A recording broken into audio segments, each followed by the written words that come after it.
to try to calm down because I was obviously very distraught. I still am very distraught, okay?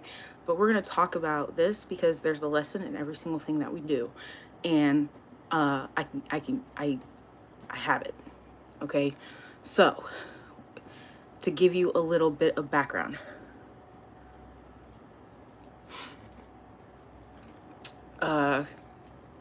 So this person was originally brought up because they,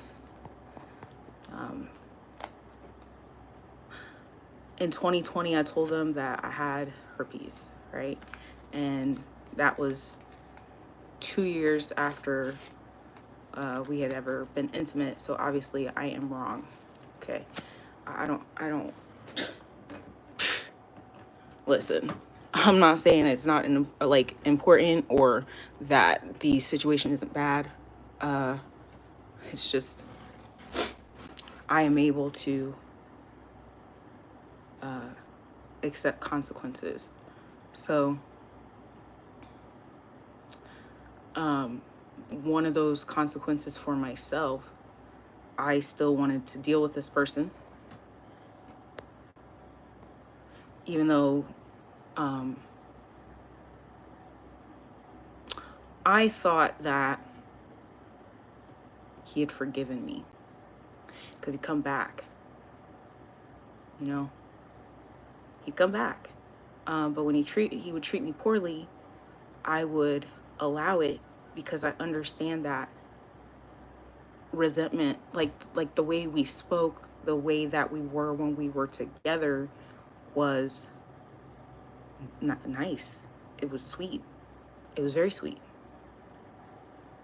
You know, but when he would leave, you know, he would neglect me. And I considered that resentment, and that I just need to be patient for him to rebuild his trust with me. In the toxic accountability videos, you know, one of the definitions of toxic accountability is being overly accountable and people pleasing to hide. But I wasn't attempting to hide, but I can see very clearly that I took on that role of toxic accountability. I myself imposed toxic accountability onto myself. Okay, so that was, I'm always in the dark, dear. That's kind of like what I do. It's funny that people always ask me that. That's kind of what I don't like, really. I mean, there's videos with my face and everything. Just, this is my vibe. I like the dark. A lot of what I talk about is dark. So anyway, and also I do lives because I don't have room for like making a pre-made video. So don't mind me if I don't pay attention to you in my chat. Okay, so I took accountability by being overly accountable and allowing him to, you know, override my boundaries. And it came to a head. I would never be ashamed of my looks, dear. I'm very good looking. That's a funny question. I got to figure out how to turn this shit off. I get distracted, and I'm trying to tell you guys something very important. Unfortunately, it's a whole bunch of men in here, apparently. And,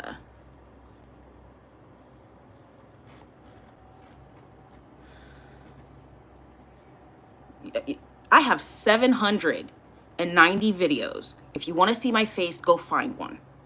Go look at another video, okay? Anyways, so I allowed him to override my boundaries because I felt that he was being resentful for what I had done, and I was just trying to like wait it out and be patient. But it came to a head, and I had asked him if he was treating me this way because he was upset about the situation.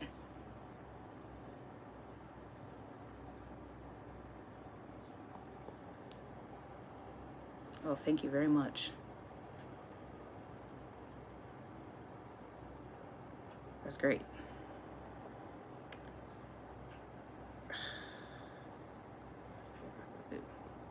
How do I get this thing to stop? Y'all are distracting me with nonsense.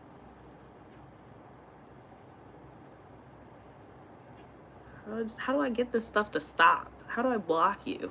I don't even know how to do that. So thank you for blocking yourself. And I think I'm pretty sure I farted today. Is that what you want to know? That's so weird. Is this like some fetish shit? Anyway.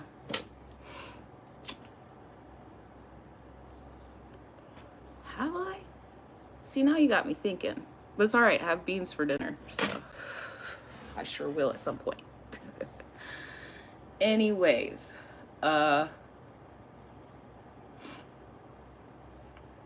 Yeah, so I, asked him if he was upset because I gave him herpes. And he said he didn't get tested, right? So for 5 years, I've been trying to take accountability for giving this man herpes, and I didn't actually give it to him because he was negative.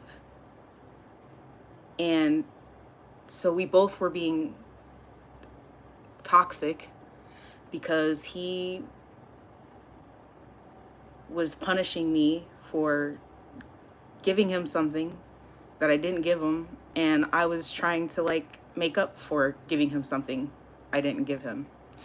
The most interesting thing about it is that the way the conversation came about is that he had said something, and I was like, that's not how you get that. Okay, everybody is responsible for themselves and their own information and like what they know, right? So it was just kind of sad to see that he had done no research about it, that he was certain that he had it and never got tested. We're all responsible for ourselves, and he like put all the accountability on me. I ruined his life. There were times where I tried to leave him and he would tell me I ruined his life, and I would like, okay, well, you gotta just stick it through and eventually he'll get over this. But he didn't get over it. And so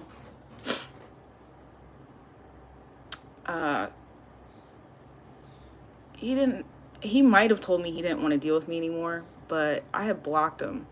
But I was very angry because I continue to take like all the responsibility of issues in relationships, in friendships, and different things, and they get away with it.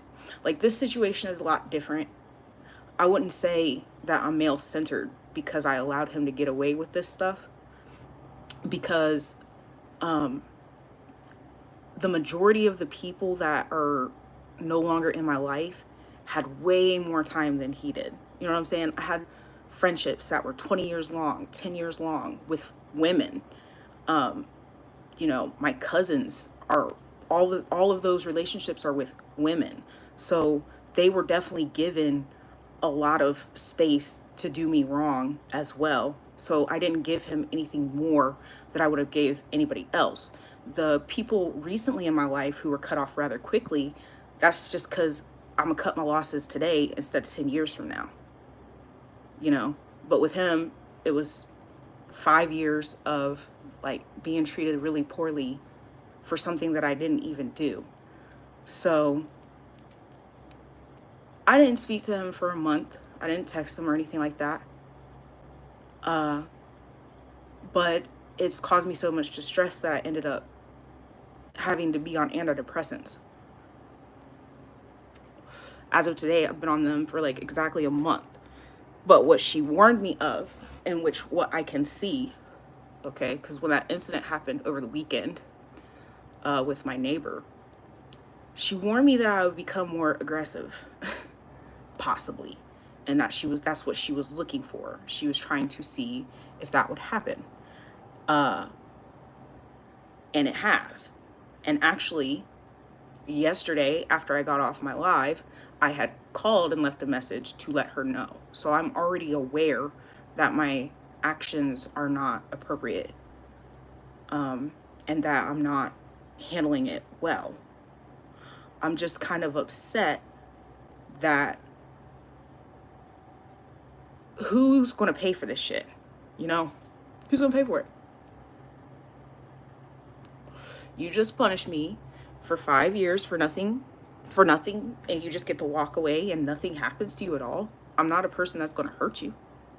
You know? Like, I can't actually do anything to you but text you.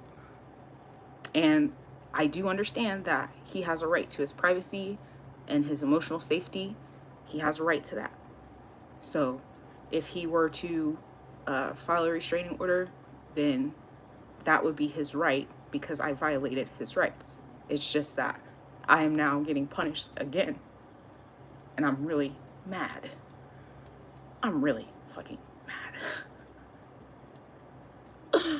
Because that was rude. That was really fucking rude. You know?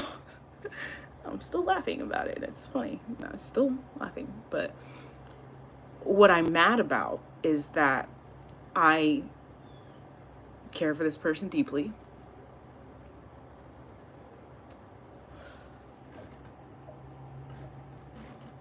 And I got nothing out of it again. And this is the first time that I've ever felt like my heart is closed to love.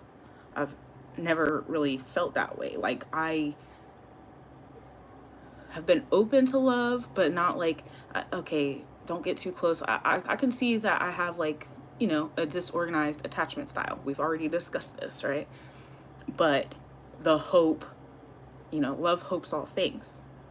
And I never lost my hope before. I've never done that.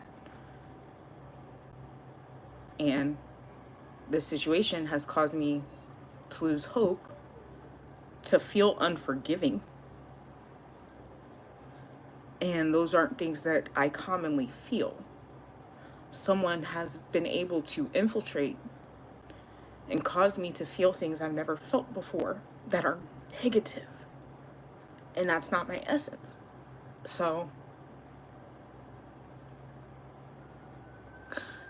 I lost my shit. And I'll probably get it back, but probably not anytime soon. So that is all for today. You are all fucking weird, by the way. All of you in this fucking chat, I don't know who the fuck you are, obviously, but you all need to go sit on that lady's couch, all right?